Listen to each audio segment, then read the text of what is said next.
Hello everyone, welcome to this webinar on critical reasoning. We'll get started in a moment.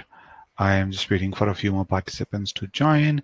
In the meantime, if you can hear me clearly, I would request you to mark yes in the yes and no poll. I'm sharing a poll.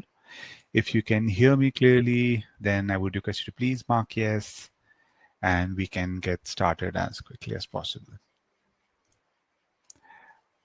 Okay, great. I can see that all of you can hear me, which is awesome. So let me end the poll and let me start the session.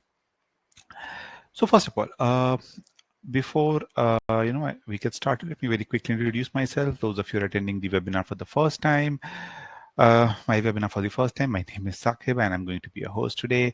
I'm the co-founder of GMAT and GRE both, and I'm basically highly involved in the product development of both the GMAT and the GRE, especially the intelligence that you see on the platform. I have been in this industry for quite a long time, and I have taken the GMAT myself. I have a perfect 51 and a V40 and a 760 on the GMAT. So yeah, that's a bit about me. Let's talk about what are we going to study? What are we going to learn in this session? And why do we talk about frameworks? Now, those of you who are here in the webinar, if you have tried out critical reasoning question, you must have seen something which a lot of people talk about, right? Pre-thinking, that you you read the stimulus of the passage, and then you try and pre-think, and then you obviously move on to the ACE, which is with the answer elimination stage, basically. Now, the major problem usually people face is that, which is the pre-thinking stage, right? So I've seen a lot of cases where people come up and tell me that, hey, I'm not able to pre-think, or whatever I pre-thought while solving the stimulus, I could not, find it in the answer options. So it took me more time to solve the question, and so on and so forth. Now, I would want you, these are some of the things which I have heard. I would highly encourage you to write down your challenges when you're doing a critical reasoning question. I'll be more than happy, to address them when we are solving these questions. But yeah, long story short, that is what you have heard. That's the kind of experience that pre-thinking becomes a big challenge. So what we have done is, obviously at GMATVERS, we teach both styles, questions where we tell you, hey, if you're not able to pre-think, what you should do. But what you've also seen is that in a lot of GMAT questions, there's a common pattern. What I mean by pattern is that there's a certain typical type of questions which come again and again in different forms.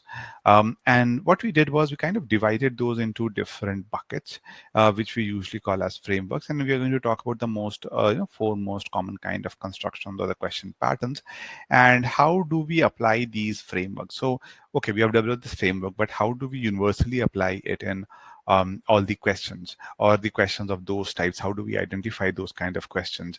So those are the kind of things that I'm going to teach you. And at the same time, also and the way we usually conduct these webinars is that I tell you about a framework, or sometimes I don't even tell you the name of the framework. I give you questions, and and then you solve it, and then I tell you, hey, so you have solved it the usual way, but let's just say if you knew the framework, right?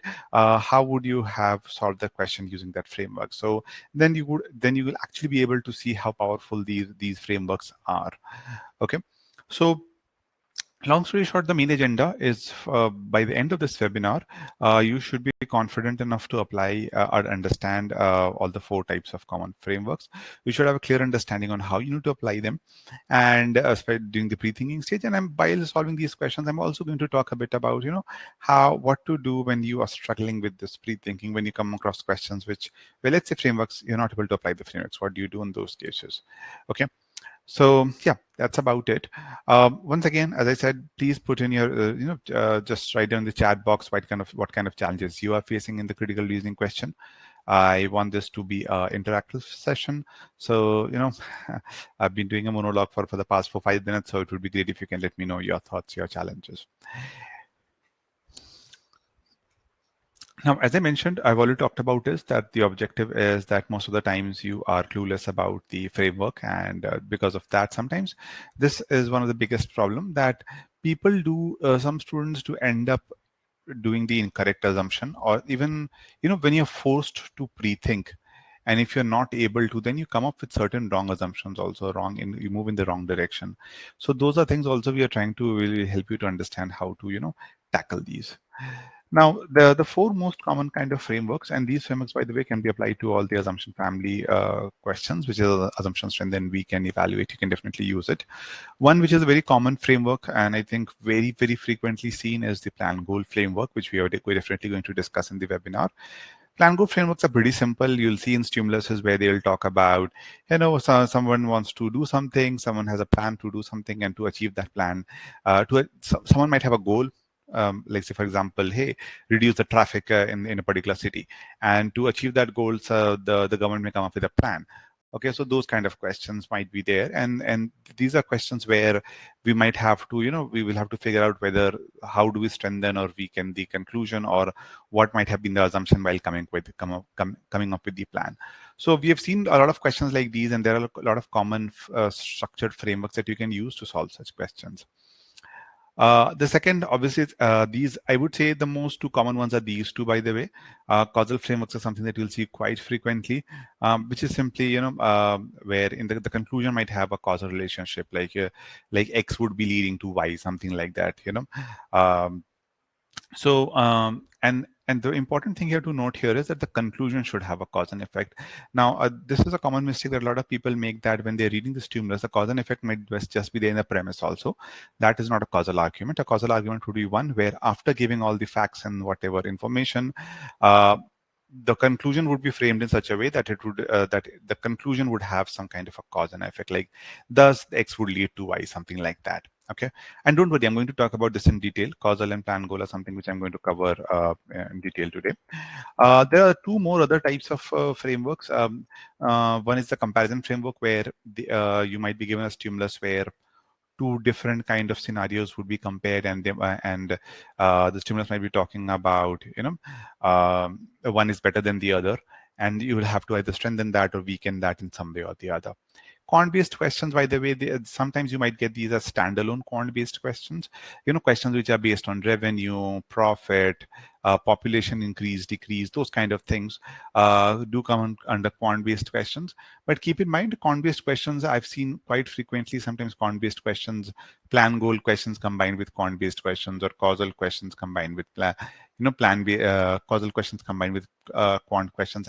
These are also common type of stimuluses that you would see in the questions. Okay, so don't just think that these things will always come in a standalone format. They can be combined together also. Okay, which is what is mentioned out here. Okay. So I can see in the chat box someone is mentioning that often mark a strengthener when asked for an assumption. Okay, so see, Swapnil, if that is the case, I know that if you end up marking a strengthener instead of an assumption, do you even try? Do you try, say for example, applying let's say for example, these kind of things I've seen people make this kind of mistake when they're stuck between, say, two answer options or something like that. In such cases, do you even try and apply, say for example, the negation technique, and to figure out whether you know, if you negate the statement, does it really break the conclusion or not? Is this something that you try out? Let me know about this, okay? Because if you don't, then ideally you should do that, because that way you'll definitely be able to understand whether the answer, because if you negate it and it's not breaking completely, then that definitely is a strengthener. So you can discard that answer option. Okay. Now, I just wanted to give you some proofs also that there are people who have used this framework. Sometimes what happens is people come up to me and say, hey, these frameworks, do they really work? Do I need to learn these? What if I just solve the question logically? CR questions, obviously, you can just solve logically also, no doubt about it. These frameworks just help you speed up the process. Understand that it's a time-based exam, right? You have 2 minutes or 1 minute, 50 seconds to solve a question. And in that case, you definitely need to solve it as efficiently as possible. So if you come across a framework that can be applied and that can make your pre-thinking process smooth, you should definitely do that. And these are two cases which I wanted to highlight. One is of Rajiv, one is of Vamshi. Both of them improved the CR, really well once they started applying this. In fact, Vamshi ended up getting a CR 51 in his second attempt when he took the GMAT. Okay, so definitely do apply this. These are just two proofs. I have many other cases where people have definitely improved using the framework. Okay, so What you're going to do is pretty simple. As I told you, the way we usually approach is that I give you a question, you try it out. I'll give you about 2.5 minutes to solve it. And then I'm going to talk about, how do you apply the framework. So the first framework that we're going to talk about is a plan goal framework. If you're aware of it, you've attended some of my previous webinars, you might have seen me talking about it. So you can use it. If you're not, then that's not a problem. Just solve the question the way you do it. And then I'm going to show you how you can use plan goal to make your life easy. Okay. So here's the first question, guys, and let me bring up the poll.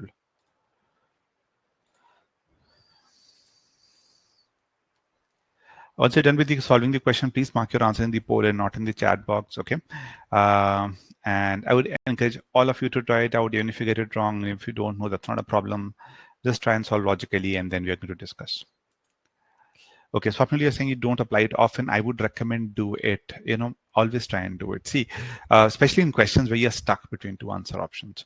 Because if you are discarding an assumption option completely, Swapnil, then that's a red flag. Basically, that means you haven't understood the conclusion well, or you haven't understood the stimulus well. That's problem number one.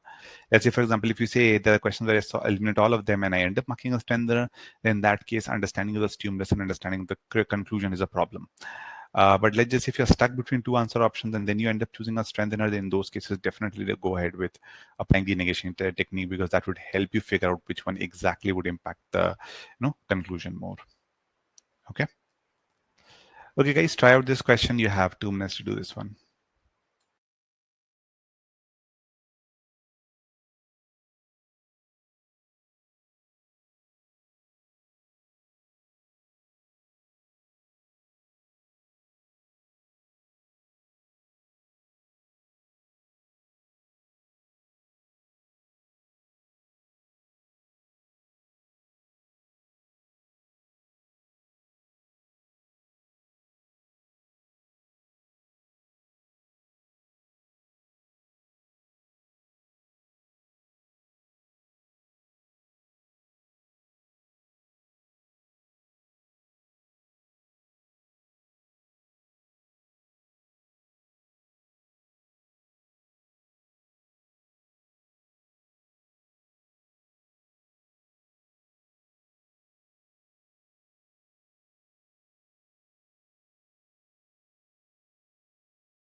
Okay, guys, you have another 30 seconds.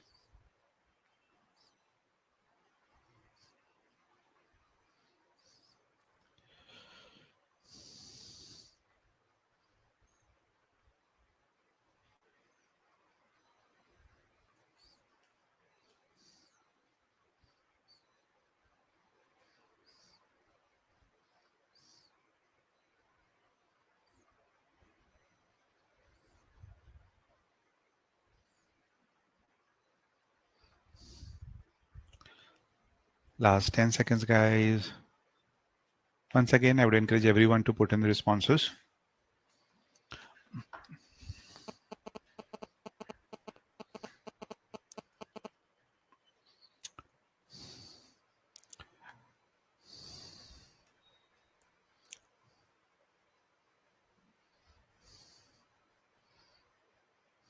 Okay, I am going to end the poll now. Interesting response. In fact, I would say most of you ended up falling for some kind of a trap or the other. Okay. So 55% of you think that the answer would be D. Another 33% of you think it should be E, and I have a few of you here out here. I think 5% each. Okay, not a problem. I think that's okay.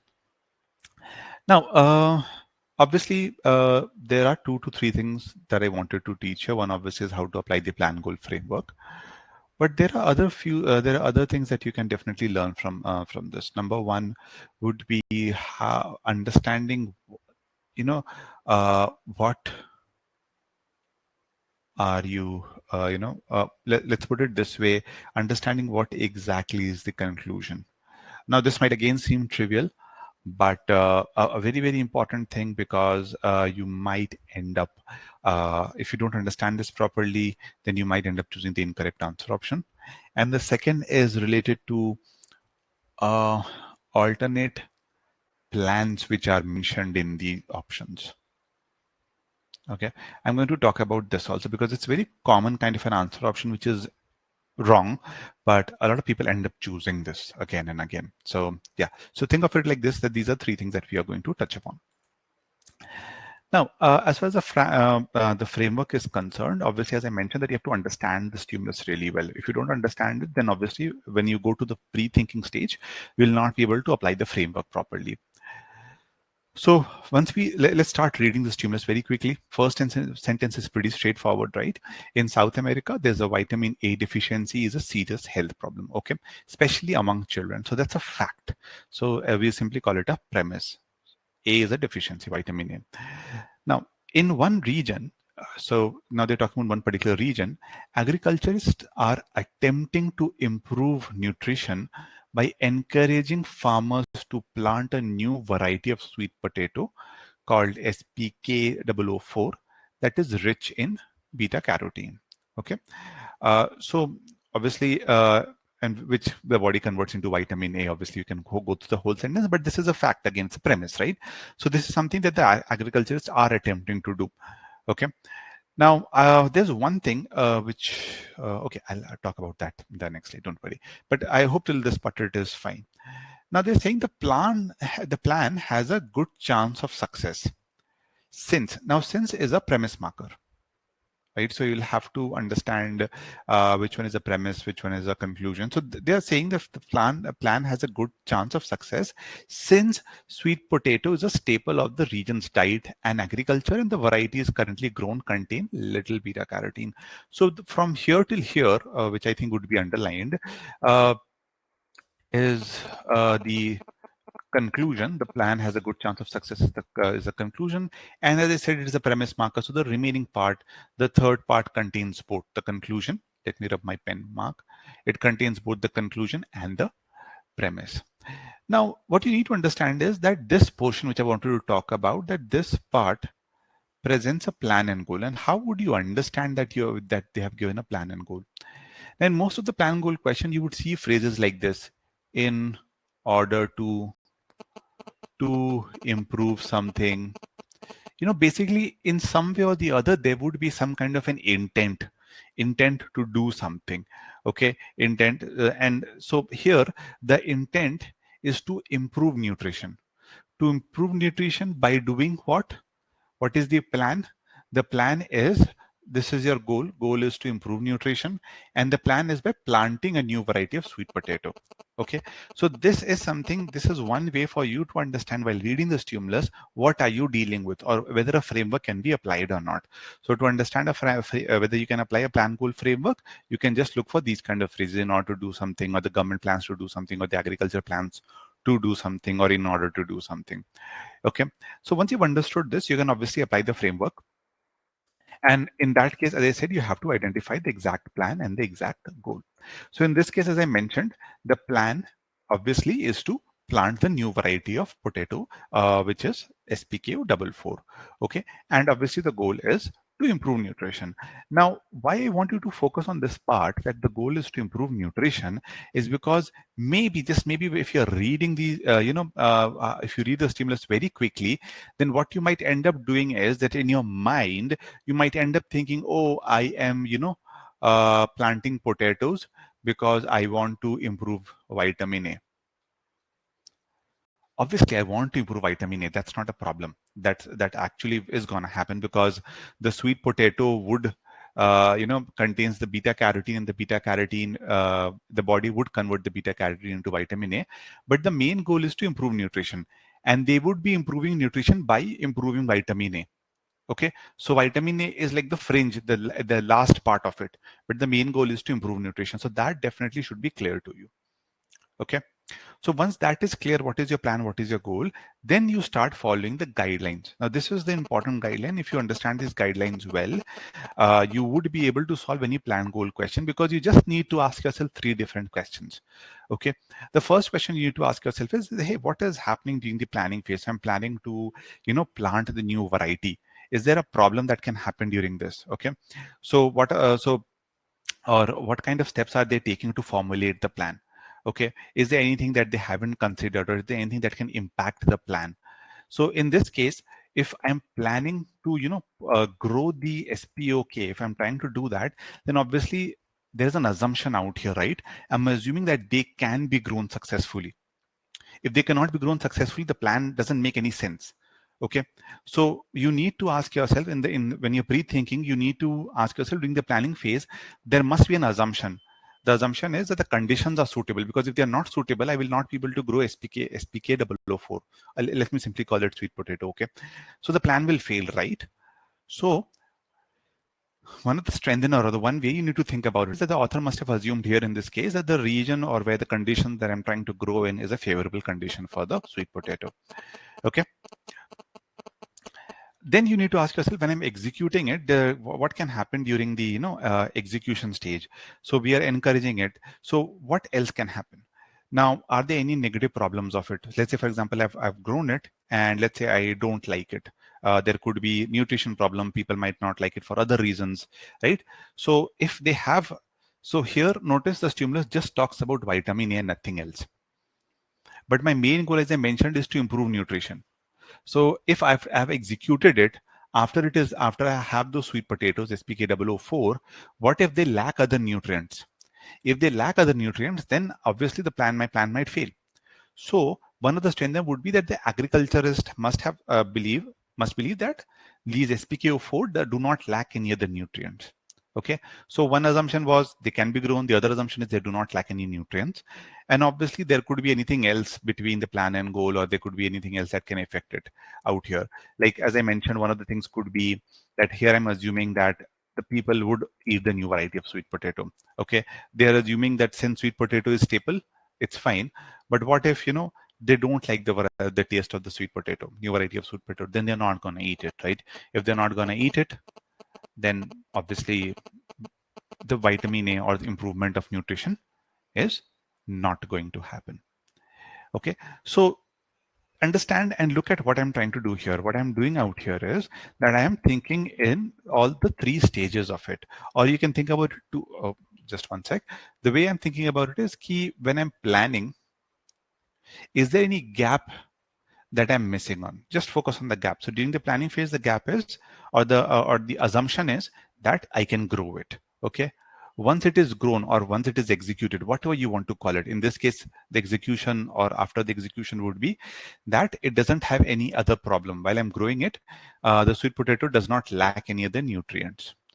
Third could be the assumption which is related between the plan and goal. Apart from the plan and goal, is there anything else? Is there any other gap? Like in this case, the gap is regarding the people. There's an assumption out here that people would like it because there would be no taste problem. Or even if there's a taste problem, people would still like it. Okay. So whenever you get a plan goal question, this is the way you need to think about it. Once you have this understanding in mind, solving question becomes pretty easy. Eliminating options also would be very, very fast. And the good part about pre-thinking in this way is that you're just thinking in three directions. If you come up with something, well and good. If you don't come up with something, that's also fine. Because you know that, okay, if I'm not able to think about anything during the planning execution, or some, anything that is related to the plan and goal, any other entity that is related to the plan and goal, then that means I won't be able to solve it. I will not be able to think of any other, any kind of option. So you can simply move to the A stage. So let's look at the first one. The first option is, there are other vegetables currently grown in the region that contain more beta carotene than the currently cultivated varieties of sweet potato. It's a good thing that nobody chose this, which is good. Understand that this is also a very common kind of answer option in a plan goal question, where they would be talking about a certain entity. Like in this case, We were talking about SPKO4, right? SPK, let's write it this SPK. We are talking about SPK. And then one of the answer option, like this answer option is talking about something else, some other vegetable. Now, if they talk about some other vegetable, that is clearly out of scope. Understand this. Even if they're talking about beta carotene, that's fine. But my question is whether this SPOK, this plan would be a success or not. That's my main goal. I need to figure out what's going to happen. If I plant this, will it be a success or not? So if I'm talking about other vegetables, that's not going to work, and you can eliminate it quickly. Okay. The flesh of SPK004 differs from that of the currently cultivated sweet potatoes in color and texture. Okay, they differ. Fine. So traditional foods would look somewhat different when prepared. Okay, they would look different. Okay, but even if they look different, is it good? Is it bad? Will people like it? Will people not like it? That thing is not mentioned out here in this answer option. Remember, one of the third thing which I talked about was that if there's an answer option which says, hey, it is different, but people will like it, then this could have been a strengthener. But here just mention that it is different, but I don't know what does different mean. Is it good or bad? I don't know. It's not clear. If it is good, people will like it, will eat it. That would be my strengthener. If it is bad, people might not like it. Then it would be a weakener. So it has an ambiguous impact. So it can go in either direction. So even this would not be an answer option. Thankfully, I think 5% of you chose this, which is good. Not a lot of you chose this.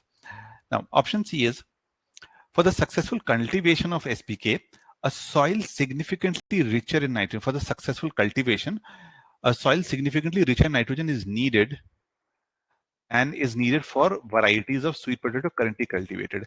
Now, see, again, I don't really care how significantly richer in nitrogen is needed. Or how more or how less is it compared to the sweet potato. My plan is simple. My plan is to improve nutrition. My goal is to improve nutrition. My plan is to do it by SPK. I need to show this is success. How will that be a success through richer nitrogen or not richer nitrogen? I don't care. So definitely it is an out of scope, and I would eliminate this also. Okay. Now coming to option D, which I think a lot of you, I think 55% of you chose this. Let me just double check. Yes, 55% of you chose this answer option. Interesting answer option. See, let me bring this. There are no other varieties of sweet potato that are significantly richer in beta carotene. No other. Again, I'm surprised that those of you removed, who eliminated answer option A. Why didn't you eliminate answer option B? How do I really care whether there are, no other varieties that are significantly richer? Okay. Do I really care? First of all, there are two things that you have to think about. One is, even if there are, my main goal out here is to figure out whether this current SPKO4 can that improve nutrition or not. Now, there could be some other sweet potato that could improve nutrition more. Okay. But if this improves nutrition, at least it is improving nutrition, right? I don't care the magnitude of the improvement. I getting the point out here. I'm not interested in the magnitude of the improvement. Improvement should happen. SPKO4 004 at this point of time can do it. So even if there are other varieties, I don't have a problem with it. Okay. There is other line of thought that you can take in this question is that the currently grown the currently grown sweet potato contains little beta carotene. Also remember one more important thing which I want to talk about here is that you cannot go against the premise. Okay, if there's something mentioned in the premise, you have to assume it to be the truth. Okay, so if they say there are no other varieties of sweet potato that are significantly rich in beta, that is something we already know. Okay, that is something we already know. So first of all, we cannot go against the premise and we cannot repeat the premise also. A repetition of the premise cannot be a strengthener. Okay, we are not doing an inference question where, in an inference question, we can take some part of the stimulus and rewrite it, and then that could be an answer option. Strengthener doesn't work that way. So those of you who ended up choosing a strength option D, you might be making these kind of mistakes where you might be ending up choosing an answer option which is a repetition of the premise. Please remember, repetition of premise is not gonna be a strengthener. You need to look for new information. Okay, so 2 points here, 2 very good learnings here. Please guys remember that an alternate plan or alternate things don't work out here, as we saw in option A and D. Okay, we cannot talk about other things that are significantly richer or smaller because that is not a concern. Okay, repetition of the premise is not going to work out. That cannot be a strengthener. So these are two main reasons because of which you can eliminate answer option D. So obviously everything is gone. So 33% if you choose option E, so obviously that's the correct answer because you've eliminated everything. The currently cultivated varieties of sweet potato contain no important nutrients than SPKO4 that SPKO4 lacks. Now, why is this answer option important? This answer option is important because we are trying to improve nutrition. Those of you who might have focused on vitamin A deficiency or vitamin A, you might have discarded this answer option saying, hey, who cares? I want to improve vitamin A. So option E might not be correct. How many of you did that? Let me know. Those of you discarded A. Were you thinking in this direction? That maybe I need to improve vitamin A. So even if there are no more important nutrients, who care? Who cares? But this is an important part because if, say, for example, the current sweet potato contains, say, 5 important nutrients. Okay, oops, 5 important nutrients, and the SPKO4 it contains one nutrient which I need, vitamin A, but it doesn't, but it has just two more and nothing else, then that means I will not be improving nutrition. I might be improving vitamin A deficiency, but I would not be improving nutrition because then there's a deficit of two other nutrients that is there in the current sweet potato. So for this plant to be have a good chance of success, I need to ensure that this current sweet potato does not have any more any important nutrients out here. No important that this lacks. Okay, so this has to be a strengthener, and this option E is correct. So I hope you also understand why the second point which I mentioned, that making sure that you read words very carefully, understand what is the conclusion, what is the plan, goal, exactly what are we trying to do. If this thing is not clear, even the framework cannot help us. Okay, but if you want to take the help of the framework, we have to ensure we have a clear understanding of what our plan and what our goal is. Please let me know if you have any doubts, guys. Let me look at the chat box. Sorry, joined late. Are we dealing with CR strengthening? This is just a strengthening question. We are dealing with framework questions, by the way. This is just a standard question. We'll be doing other kind of questions also. Any questions, guys? Is this perfectly clear? Oops, one sec. If this is clear, please, where is the poll? Please mark yes if this is perfectly clear, guys.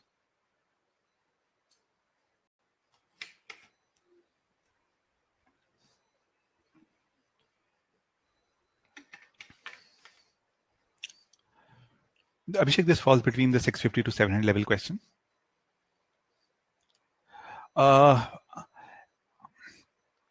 Unfortunately, I cannot explain again. If you want to look at the recording, if there's any part of it which you do not understand, please let me know. I'll be more than happy to go through it. But if you joined late and because of that you're asking me to explain again, I would highly recommend going back and looking at the recording, because we'll be sharing the recording of it. Okay. Okay, great. I can see 90% of you have got this. So let's move on to the next question, guys. Here's the next one, and let me bring up the poll. Here's the poll, guys. Again, if you've understood the plan and goal framework properly, try to apply that same plan and goal framework here.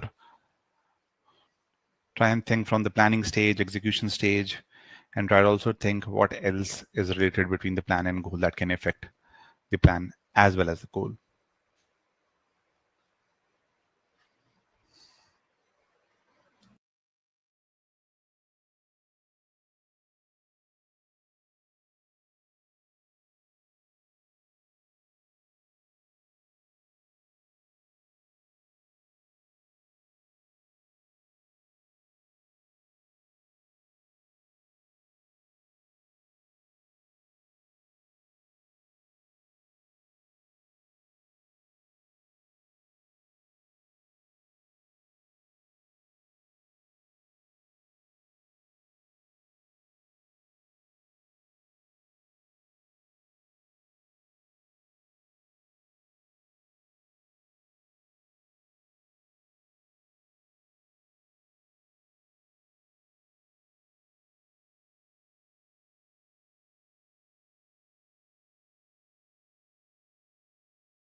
Okay, guys, another 30 seconds.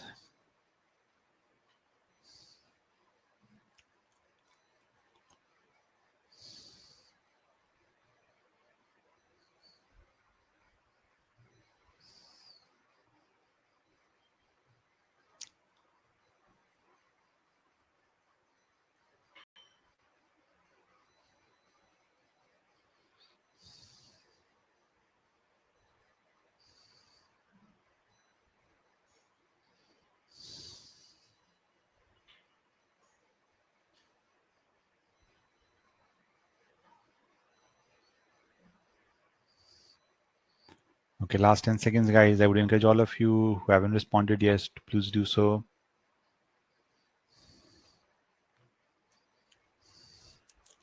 Those of you are done, can you tell me what's the plan and what's the goal in this question? Can you tell me the plan and goal in this question? In short, what's the plan and what's the goal?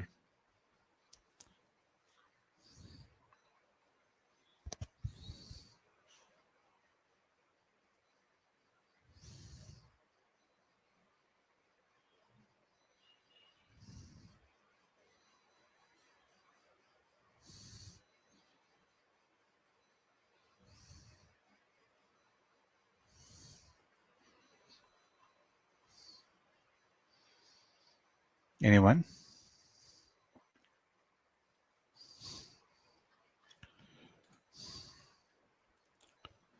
Okay, interesting responses. 43% of you chose this, 12%, 12%, and 31% of you chose this. Thankfully, no one chose option A. Okay, let me look what I have in the chat box. Plan is to decrease value, make Pundra weak. Goal is increase exports, weaken Pundra to improve exports, to eval the value. Okay, great, correct, great, guys. So this is absolutely correct. So the plan, obviously, in this case, obviously, I'm going to discuss it, but yeah, you're correct. Let me discuss this in detail then. So once again, if you read this, you would notice out here that I told you, right? Whenever we are dealing a plan goal question, if you read the stimulus, somewhere or the other, you'll find the word something like this in order to, right? So if you see something like this in order to or to do something, you can, understand that we are dealing with a plan goal question. The stimulus is fairly straightforward. 12 years ago and again 5 years ago, there were extended periods when the republic's currency, the Pundra, were weak. Okay, so 12 years and 5 years ago, two times.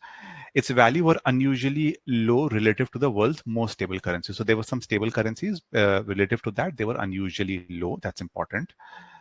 And both times a weak Pundra made Durfee's manufactured products a bargain on the world market. Okay, so they were cheap basically. Now, and the Durfee's exports were up substantially. So from here, I can understand 12 years ago and 5 years ago, whenever the value went down, the exports were up substantially.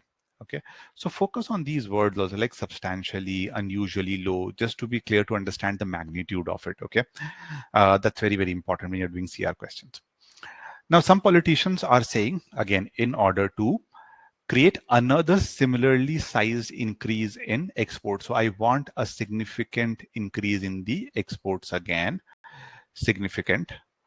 The government should allow the Pundra to become weak again. Okay, so straightforward. I hope there's no doubt here. I want to increase the export, so they're saying, hey, just drop the value, devalue it. So obviously, write down the plan, write down the goal, which all of you have said correctly. The plan obviously is to weaken the Pundra, and my goal is to cause basically cause a significant, substantial increase in the exports. Okay. Once again, as I said, you can think along in three directions. One is what happened in the planning stage, what happened during the execution stage, and what happened during the between the plan and goal. So during the planning stage, obviously, when the politicians are suggesting that, hey, you do this again, during the planning stage, there is an assumption, right, that what happened in the past will obviously happen again. Okay, so if this is a weakener question, right? So if there's a weakener which says, hey, what happened in the past is kind of unrelated, and it might not happen again, then in that case, I would be able to weaken it. Then obviously think during the execution stage, what could be the problem? Like, say I want to increase my exports. Okay, I want to increase my exports, but do I have the capacity to do it or not? Okay, if I don't have the capacity, let's say I devalue it, I devalue the value, and obviously there's a demand, but I need to export it, right? To export, I need to have that supply, right? To do it. What if I don't have that supply? If I don't have that supply, my exports would not go up substantially. Okay, so during the execution stage, that might fail because we are at a limit and we cannot do it. Okay, and if there's any connection between the plan and goal, so obviously the connection is that as I mentioned, that would be a demand. That's another problem that you have to think about. That the demand would definitely be there. So think of it in this way. What they're saying is devalue it. Exports should go high. Export would go high. For the export to go high, there's a demand, there's a supply. So obviously there's an assumption that the demand would go up. And obviously to make sure that the exports go substantially, I need to have the capacity to do it. Okay, I should have that much of a supply to do it for my exports to go up substantially. Okay, once again, if I think along these directions, I'll find out some pre-thinking. If I don't, you can definitely move on to the answer options, because now you have a clear understanding of what your plan and goal is. Okay, now some of the politicians now recommending that the Pundra be allowed to become weak made the same recommendations before each of the last two periods. It's a good thing that none of you chose, which is obviously, see, if they're the same politicians, some of them who are recommending it, then there's a good chance that this might happen, right? But I need to weaken it. So obviously this is indirectly a strengthener. So obviously I will discard this answer option because I have to say that this would not work this time. So this is out. None of you chose this, which is good. Then option B is after several decades of operating well below, notice the word after several decades, okay? One thing which I always talk about in these CR webinars is focus on these words, small words, which we might just read and move on very quickly, but later on we'll realize that they play an important role. So several decades of operating well below peak capacity, the fees manufacturing sector is now operating at near peak levels. Okay, now ask yourself, what would be the problem if I'm operating at near peak levels? Think of it in this way. Let's say, and let's take very simple numbers, okay? So let's say the capacity was, say, for example, 100, and the manufacturing was, they were operating at 10. Manufacturing sector was operating at 10 units, and they have a capacity of 100. So they are operating well below capacity decades ago, right? So if 12 years ago and 5 years ago, if the demand goes up, then the export would go up substantially. Why? Because they have the capacity of 90, right? If there is a demand, they have the capacity to supply it. I hope this is clear. But now let's just say I'm already operating at near capacity. Let's say I'm now operating at 90 already. Okay, I'm already operating at near peak levels. So if now a demand of 90 comes up, because I want an export of a similar export, right? Similarly size increase. So I'm looking at the increase of 80. Will I be able to do it? Will I be able to show a substantial increase in exports? No, I will not be able to. Why? Because I don't have the capacity to produce and meet the demand of that exports. So this is actually weakening my argument. This is saying the plan would not work out because I will not be able to meet the demands in the export point, will not be able to go up. So this definitely should be a correct answer option. Now in the exam, if there are doubts, you feel that this may or may not be the answer option, as I've mentioned before in previous webinars, just keep it. Just say, hey, this could be the answer option. Let me keep it. Let me look at other answer options also, and then take a call whether I should mark this as my right answer or not. Okay. Since this is a webinar, obviously I tell you which one is the correct one immediately, but you can definitely keep it. Now, the economy of a country experiencing a rise in export will become healthier only if the country's currency is strong or the rise in exports is significant. Now, the economy of a country experiencing will become healthier. I don't care whether how the economy of a country will become healthier. Is that within my scope? Is that what we are trying to figure out? What is my plan? Simple. Decrease, devalue the something. My goal is to increase export. I don't care what happens to the economy of the country. That is clearly out of scope. Okay, so you can definitely remove it by saying that this is not something that we need to deal with, which I think a lot of you ended up choosing this. Did you? No, 12% of you chose this. Okay, D, a lot of you chose. Okay, so let's move to D. D or E, which one? Oh, E, 31% of you chose. Okay, D again, 12% of you chose this. The country whose manufactured products compete with their fees on the world market all currently have stable currencies. Now, once again, remember, most stable currencies, if I devalue it, then exports go up. So if the other currencies have other countries have stable currencies, then this is indirectly strengthening my argument, right? Because if they have stable currencies and if I devalue it, my exports will go up actually. So this is a strengthener and I would discard it. Okay. Now let's look at the last option, which 31% of you chose. A sharp improvement in the efficiency, okay, a sharp improvement in the efficiency of Durfee's manufacturing plant would make Durfee's product a bargain on world market, even without any weakening of the punda relative to other currencies. Now, guys, this is something which I talked about in the first question. That is why in the first question, I'm kind of repeating it again and again. Whenever we are doing a plan goal question, focus on that plan and that goal. I don't care if there is another plan that can help me achieve my goal. Okay. Another plan cannot be used as a strengthener or a weakener. In this case, they are giving me an alternate plan, another plan to achieve the same goal. My job when we are solving these kind of questions is to figure out if I follow the same plan, will that reach my goal or not? So if I'm strengthening it or weakening it, I'll try to show somehow that this plan is not great. Okay. I will not come up with another plan and show, hey, there's another plan that can help me achieve my goal.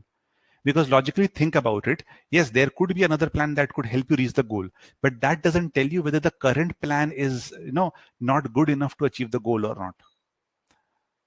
Is this part clear? This is like really important. I want you to, drill this in your mind for a plan goal question so that at least you don't choose this answer option. Is this part clear? Alternate plans cannot be used to weaken, because my goal always would be weaken or strengthen whatever you're doing. Your job is to figure out whether the current plan would work or not. That is why this, guys, is the incorrect answer option. I hope that we don't repeat this mistake in any questions again. Okay. Perfectly clear? Okay, I can see all of you saying yes. So I am moving on to the next question, guys. I hope you learned a few things from this one, from this framework. Now, let's talk a bit about causal framework. Causal framework, as I said, is also very frequently used.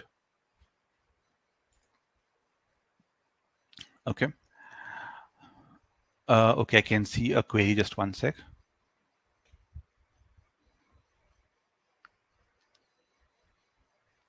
Okay, see, what if there is disposable inventory after meeting domestic demand? See, that is something we don't know. So I cannot bring outside information like what, there's obviously a possibility that there could be a lot of things in the country that could be used to support many other things, right? There's also a possibility that they might set up another plant to meet the exports. Are you getting the point? So we cannot bring out those possibilities while answering the question, because in then that case, we can use anything to strengthen or weaken an argument. Are you getting my point? So my job is to see whether the whatever limited answer option that is given to me, with that information, whether that would be strengthen or weaken my argument or not. So if I know if it is running at near capacity, then I know this, at least in this state, if with this information, I know that there's a chance that I will not be able to fulfill my goal. Okay. Now, could there be any other thing that could affect the answer option? Yes, there could be. There could be a possibility that the government might decide, okay, let me set up another three plants to meet the exports. Possible. But do I know that? No, I don't. There's a possibility that there might be disposable inventory. Is it? Yes. But do I know that through the stimulus or with that particular answer option? No, I don't. So since I don't know that, I would not bring that thing into my discussion. Okay. We also don't know if the domestic demand is exhausting the current production or not. So we'll not go into that also. But our main thing is, if you look at it, our main thing is here is that we'll have to draw a connection between why this information is given. See, think about it also in this way, that why did they give me this information? They could have simply given me answer option B from here till here only. Till this part, till this part. Think of it. Think about it. Their fees manufacturing sector is now operating at near. The option B could have been created just by this much. If that would have been the case, then obviously they could have created some doubt in my mind with respect to the domestic demand exhaustion part that you're saying. But the purpose of giving this part after several decades of well below peak capacity is to draw that relation between this and this. Okay, otherwise, so they could have just given this part. So you'll have to kind of create that connection between whatever we have to the stimulus and the answer option. Okay, I hope this was helpful.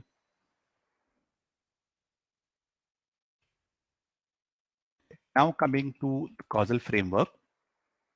So I was saying that in causal frameworks, this is again a very common kind of a question in which we try and figure out there are two events which will in some way or the other will be related to each other, which we usually call it as event X, event Y. I know it's written A and B.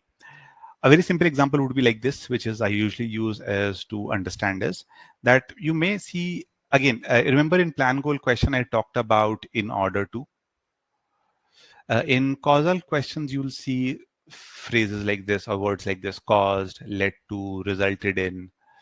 These are kind of phrases or words that you need to be on the lookout for. So like in this statement, it says the unusually low amount of rainfall this year caused, led to or resulted in low production of corn. So my event A, which is my cause, is the low amount of rainfall. Okay, what is that leading to? That is leading to my effect, which is the event B, which is the low production of corn. Okay, so obviously this is a very simplistic statement, but these are the kind of statements that you might find one portion of it to be in the stimulus. You need to be look out for these kind of phrases. Now, as I told you that whenever we are doing these assumption questions, by the way, causal questions can be in assumptions, and then we can argument in any of the assumption family question you might find this. But whenever we do an assumption question, and this whenever we do a causal question, that causal part would be present in the conclusion. Okay, and there are certain assumptions that we make, like for example, help you understand these assumptions. Let's take a very simple example out here, like the number of vehicles being driven on the road has increased in the last 1 year along with the increase in air pollution. So two things are up: number of vehicles are up, pollution levels are up. Okay, thus conclusion marker, the exhaust from the vehicle must have led to, again see a causal relationship, led to the increase in pollution levels. I can see two things are up, and in the conclusion I'm drawing the relation between the two things, which is the exhaust and the pollution. So what is event A? Increase in the number of vehicles. What is the event B? The event B is leading the increase in the air pollution. So this is the cause, this is the effect, because both of these things are happening at the same time. So this is the relation that has been drawn. Now, what is important here, you need to understand here, is that whenever the author draws these kind of relations where they say that A is leading to B, one very, very important assumption is that event A or event X, what you want to call it, must have happened before event B. Like in this case, the increase in the vehicle must have happened before the increase in the event B, because if this doesn't happen, then my conclusion would break, right? Then I could weaken the argument easily. So one of the assumptions is event A must have happened event B. Now, this cannot happen that there was an increase in pollution and then the number of vehicles increased. Now, if there's a weakener question, obviously this could happen by when they say, hey, there are certain industries through which the pollutions are happening because which led to people using more vehicles or their own personal vehicles. Then that would basically cause a that is something that we can use as a weakener, because now we are saying that event A did not happen first, event B happened first. So if you have to weaken it, we can weaken it in this way. But you need to remember this is one of the most important assumptions. Okay. Second one is that nothing else led to event B. Okay. Or the other word is there's no alternate cause. This is a very common kind of you'll find a lot of options which are based on this assumption too, that there's no other alternate cause. So nothing else led to event B, like the way I was talking about, right? Maybe pollution from the industries could have led to increase in the air pollution. But when I say that the vehicles, increase in vehicles caused to air pollution, that means increase in vehicles only caused it, nothing else. Okay. And obviously there's no reverse causality, which in this case makes sense, is that the effect did not cause the cause. So air pollution did not cause the increase in vehicles. So fairly simple, right? Assumption A must have happened before E, nothing else must have caused B, and obviously B did not happen before A. That is the way usually I remember it. So our job when we are solving these kind of questions usually, or my job is that I usually try and identify my cause and effect. I usually label it as A or B, X or Y, whatever you want to label it. And then if I have to pre-think, I'll try to clearly think of those pre-thinking along X and Y, or I at least in my mind have those guidelines in between me. One of the guidelines would be that X must have happened before Y. Okay, X happened before Y. Number two is nothing else caused Y. There's no other alternate cause. Okay, and number three, there's no reverse causality, that Y could not have caused X. As long as you remember this, if you've identified your X and Y in the stimulus, think along these three lines and then go and move into the ACE. You don't have to do any more pre-thinking. Okay, I hope this is clear, guys. If you want to take a screenshot, jot it down, please do so. Okay. So with this understanding, with these three things in mind, that I'll try and understand what is my X, what is my Y, and then think along these guidelines, try and apply this in this particular question.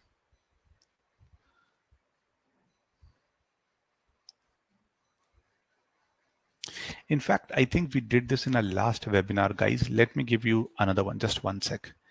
I think we did this in a last webinar only. Wait. Let me give you another one. Yeah, wait, I'm giving you the other question. Just one sec.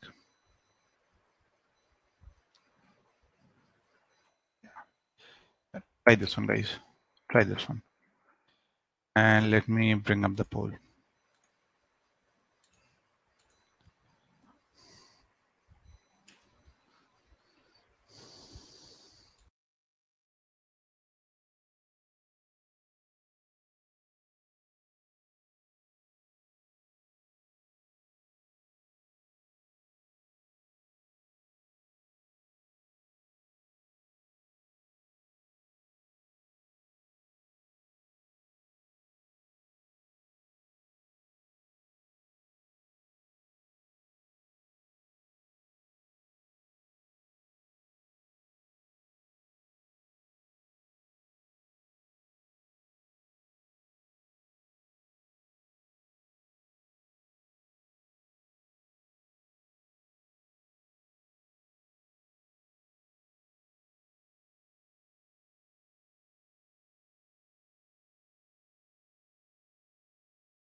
Interesting responses so far.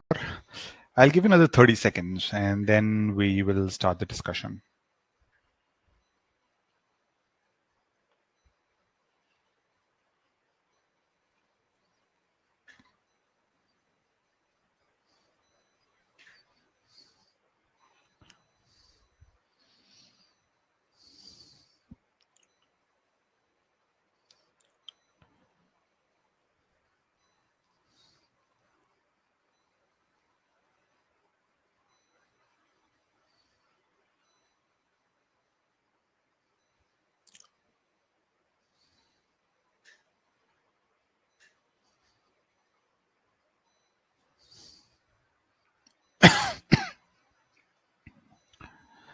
Okay, last 10 seconds.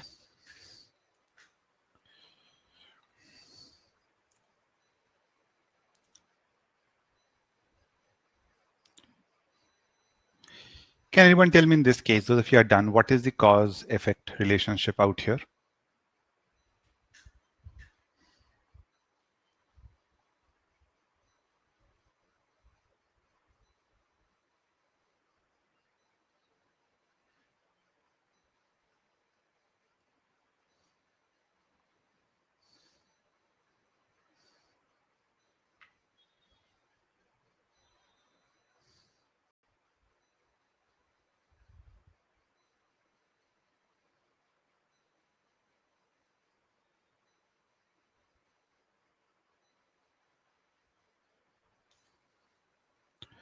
Okay, in the meantime, let me jot down the percentages. 11%. It's all over the place on this one. 17%. Okay, 35%, 11%. So as you can see, there's a lot of scope out here for you to, learn how to apply these frameworks and get these ones correct. Okay, let me look at the chat box quickly. Aparajita is saying, so for plan and goal, we should not pre-think any other plan goal. For causality, we should pre-think of alternate plans. Okay, so see, these for plan and goal question, Aparajita, what you need to think in this way is that these are the three standard that we have created that you can think along these lines. Apart from that, if something comes up in your mind, that's totally okay, but you don't have to force yourself to go beyond that. Okay, that's important, because usually when you're pre-thinking, then we force ourselves to think of n number of things. So we want you to limit your thought process and to think along those three lines only. Okay, but there's no hard and fast rule that you cannot go beyond or think beyond those. Yes, you can definitely, that's not a problem. Okay, but in the interest of time, you should not.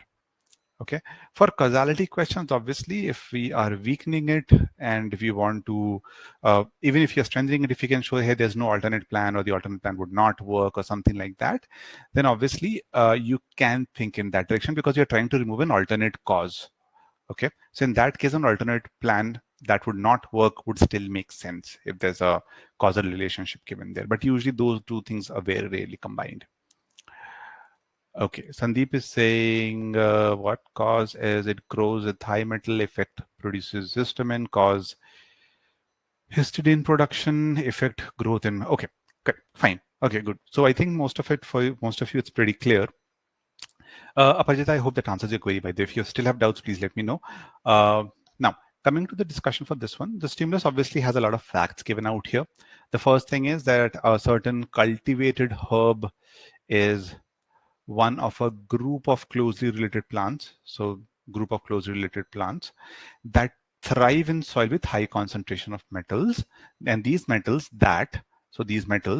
are toxic to most other plants. Okay, so it's a premise, right? There's a certain herb which belongs to a group of plants. They can thrive in high concentration of metals. These metals are toxic to basically other plants. Okay, so far so good. That's a premise. Now, agronomists studying the growth of this particular herb have discovered that it produces large amount of histidine, an amino acid that in test tube solutions renders these metals chemically inert. Okay, a lot of information out here. So obviously they did an experiment. They found that the histidine, which is the amino acid, they are basically making these, rendering these metals inert or inactive, whatever you want to call it. Hence, okay, so now the conclusion marker is out here. The herb's high histidine production must be the key feature that allows it to, to grow in the metal-rich soil. So here, there are two things, the cause and the effect. The cause is the production of this high histidine. And what's the effect of this? The effect of that is it allows the herb to grow in a metal-rich toxic soil. Okay, fairly simple out here as far as the cause effect. I hopefully all of you were able to identify this. Now, as far as the framework is concerned, again, what I usually do is I just mark, as I said, as X and Y. Keep in mind, okay, X cause is larger histidine, effect help to grow. Now, I need to, okay, I forgot to check what were you trying to do here. It's a strengthener question, right? It mostly helps justify the reasoning. Okay, so we are strengthening it. Okay. So obviously, even if you want to strengthen it, we have to think in those lines only, those frameworks only, right? That if there's X and Y, then obviously Y did not cause X, right? That's one of the frameworks that we have to think.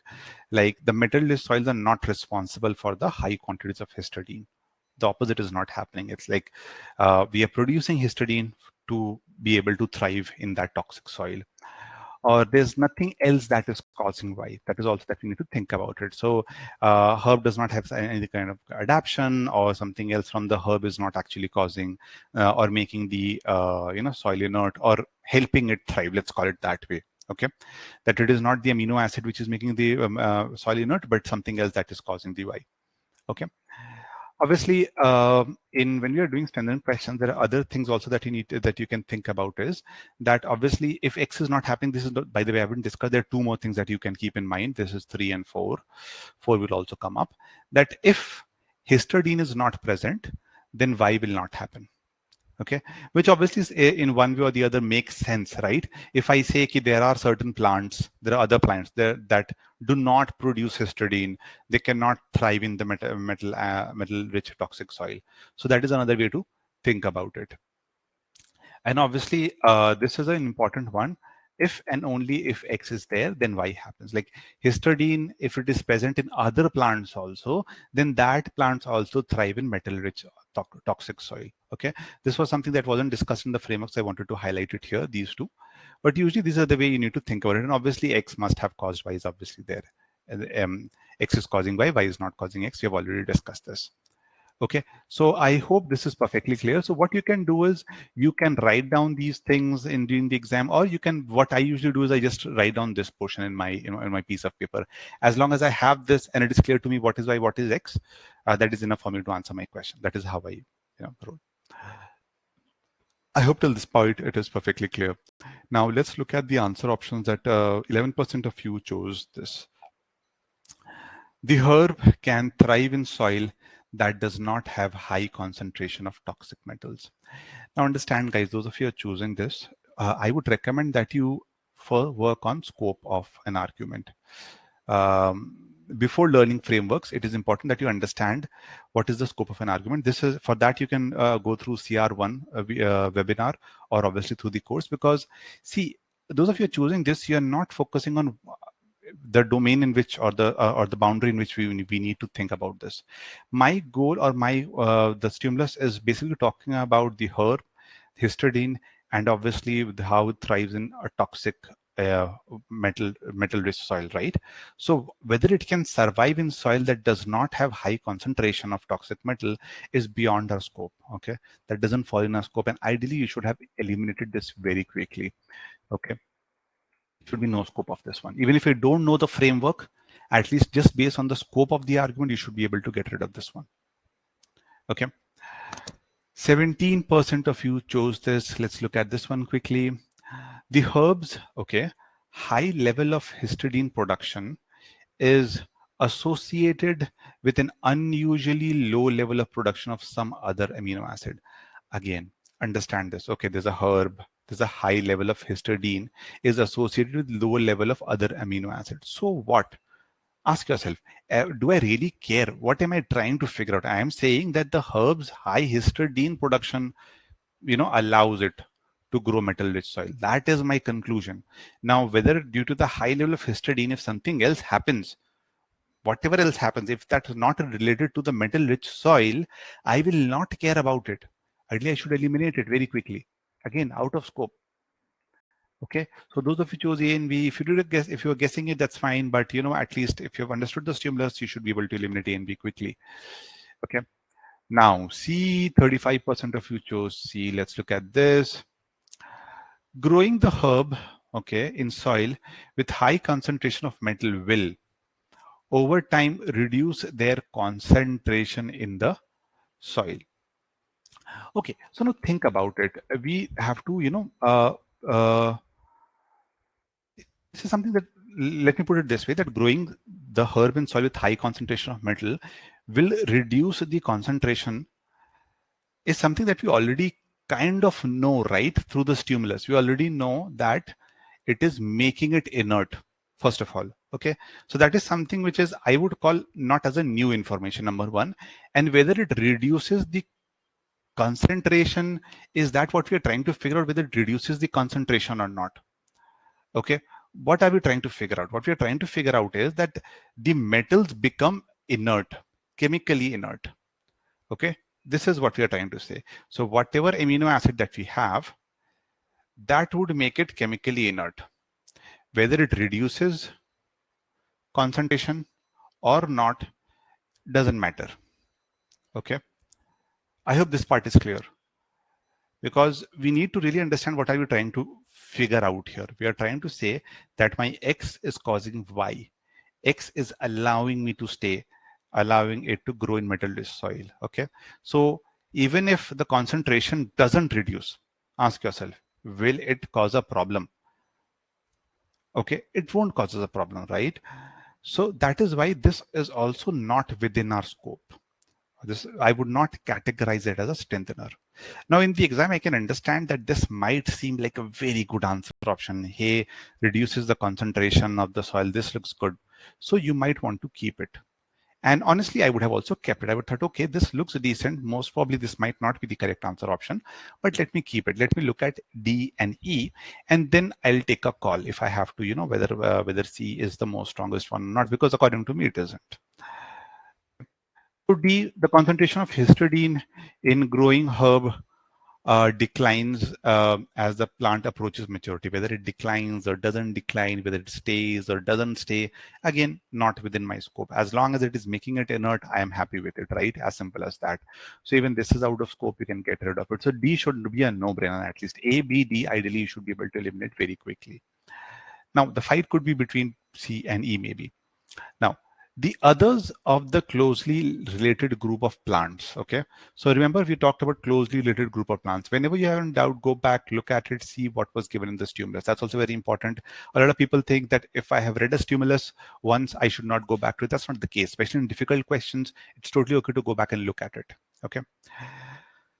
The others of the closely related group of plants also produce histidine in large quantities. Okay. Now understand this, if others also are producing histidine in large quantities and they produce, remember the if X then Y, remember this funda, that histidine present in other plants that thrive in metal-rich soil. So even if they are thriving, that is actually giving us a validation, right? That it is histidine only that is helping us thrive, because see, a certain cultivated herb is one of the group of closely related plants that thrive in soil of high concentration. Okay, so these closely related plants thrive in soil with high concentration. Now how are these surviving? If I get to know that, then that can strengthen my argument, right? Now I know, now this option is telling me that even these closely related plants, they also produce histidine in large quantities. So if they are thriving in concentrations of high metal, and if they're also producing histidine, then that is actually a validation that histidine is leading to, is allowing us to grow in the metal-rich soil. So now look at E and look at C again. You have to in the exam when you're trying to solve this question. If you're stuck between these, so you can compare and look and ask yourself which one would make much more sense to you. See, growing herb in high concentration will over time reduce their concentration in soil. Now ask yourself, okay, if the concentration is not reduced, will that be a problem? Do I really need to care about concentration? Now, if that is a doubt in your mind, whether it is possible or not, go back and look at the stimulus. Now, ideally, you should be able to come to this part of the stimulus and understand, hey, nowhere in the stimulus they are talking about reducing the concentration. They're simply saying that it becomes chemically inert. That's all, inactive. So even if they don't reduce over time, I don't care. So C doesn't look that good compared to E, because E actually tells me that the other related plants, even if they are thriving through histidine only. So if they are thriving through histidine, then that obviously makes more sense. So let me mark E instead of C. So guys, I hope this is clear. I wanted to also show you how do you eliminate answer option in the exam also. So whenever you get stuck between these kind of answer options, go back and look at some portion of the stimulus. Those can help you. And also read carefully, like, trying to understand what thrives in soil. Are they talking about just the herb? Are they talking about everything? These kind of small things, when you go back and look and validate, will help you understand which answer option to mark. Okay. So the learning and takeaway from this question, by the way, is obviously the new frameworks that I talked about, only if X, Y, and no X, no Y. Just make sure you make a note of it. Also, whenever you get stuck between two answer options, that's not a problem. Go back and, look at those keywords, which I usually call them as keywords, which will definitely help you figure out what would be the answer option. Okay. So that's it, I think, from my end, guys. Yes, that's it from my end, guys. If you have any questions, any doubts, please feel free to ask. There are two more frameworks which I've talked about, which if you want to go through, I would obviously, those who are paid users, those two frameworks are there in the framework. Can you please explain option E again? Rohit, I'm just doing it very quickly, don't worry. So guys, those of you who want to go through the other framework, they are there in your lessons. You can definitely go through it. Those of you who are not our students, some portion of the framework is there in the free trial also. So if you want, you can definitely take a look at the free trial also. Okay. And those of you who are preparing for GMAT, and if you want to know how we can help us, if you like this session, if you want to know more about it, I'm also sharing the Canary link, guys. Just book a call with us and we can discuss how we can help you out. Okay. Rohit, very coming quickly. Chemically inert, basically making inactive. Inert is inactive, Anurag. Okay. Okay. Rohit, understand that here we are saying that histidine is causing here, basically helping it to grow in metal toxic, let's call it toxic soils. Okay. Metal rich toxic soils, histidine. Okay. Now we are saying this for one particular herb. We found it for one particular herb, and we are saying that in that herb we noticed histidine was there. Histidine makes it chemically inactive. So histidine is the cause for this particular effect, making it inactive. Okay. Now, in a lot of strengthen questions, you'll notice that to strengthen an argument, we might try and show the same thing happening in other things also. Okay. So, for example, you might see a lot of strengthen question where they'll talk about, let me give you a city example that I was giving, that they might talk about, hey, in city X, they wanted to reduce the traffic, so they decided to make widen the road. Okay, now strengthen it. So there might be an answer option which says, in a similar city, similar size city with similar shapes and, of the road, they implemented it a year back and they were pretty successful in implementing it.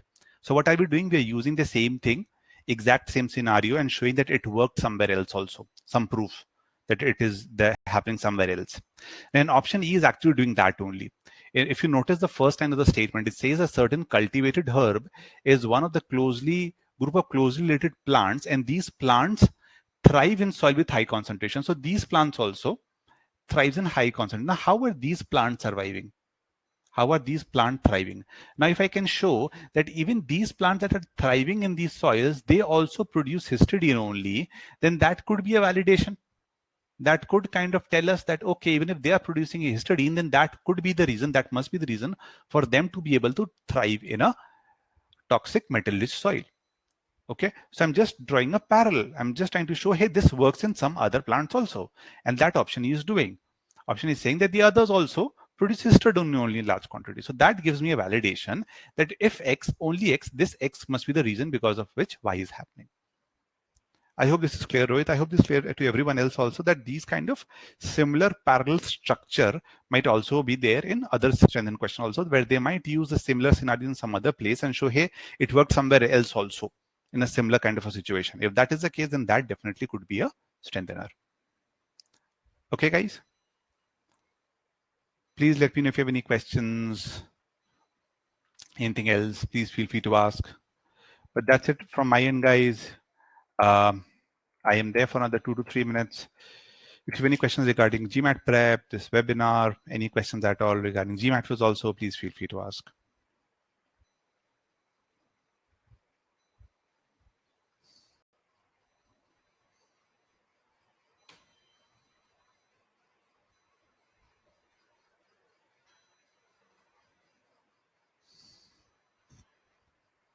Yeah, so sometimes it might happen that you might feel that it is mentioning something outside information. That is why you see the number one crux, the number one session that we do, CR1, is where I talk about understanding what exactly is there in the stimulus. Okay, because then it might feel, hey, other plants, they're talking about other plants, so let me remove it. Seems like out of scope. A lot of people do that, but they forget that the stimulus does talk about other type of plants of the same family, right? And the first line actually talks about it. So you have to be carefully, you have to eliminate an answer on strong grounds. And if there's even a 1% doubt that that answer option could be correct, just keep it. In the real exam, obviously the way we are doing in webinars, eliminating each option one by one, and figuring out the answer in one go might not happen in the exam. In the exam, we might eliminate 2 or 3 options, and we might have 2 options left, or even 3 options left. Post that, try and go back to the stimulus and see what information could help you eliminate the rest of the answer options. This will mostly happen in difficult questions, by the way. Ideally, in easy and medium questions, you should be able to solve it in one shot, ideally. Okay. Okay, guys. So I am ending the session now. If you have any questions, the email ID and the phone numbers on the screen, please take a note of it. I've also shared the Candy link. Please feel free to book a call and we can discuss how we can help you out. Okay. Have a great day, guys. Bye.